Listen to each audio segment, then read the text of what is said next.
Savais-tu que le célèbre dicton extrait de la prière de saint François d'Assise, c'est en donnant que l'on reçoit, est en fait inspiré de l'évangile de Luc 6 au verset 39 qui dit « Donnez et vous recevrez ».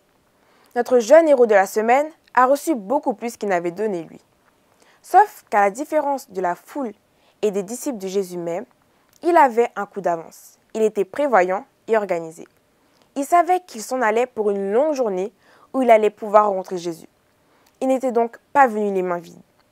Ce qui me fascine le plus dans l'attitude de ce petit garçon, c'est qu'il n'hésite même pas une seule seconde à donner tout son repas à Jésus.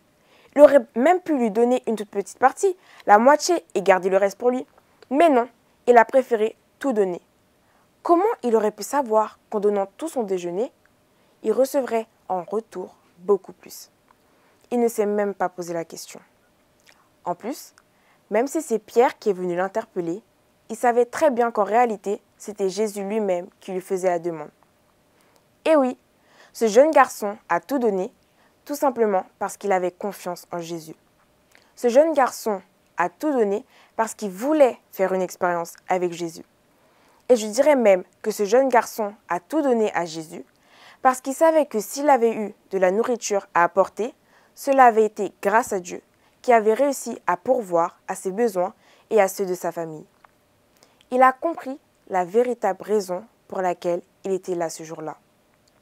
C'était pour que la gloire de Dieu se manifeste dans sa vie.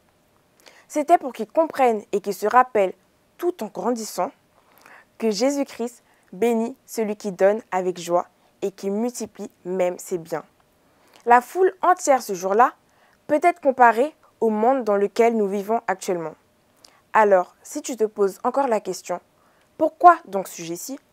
Médite sur le témoignage de ce petit garçon.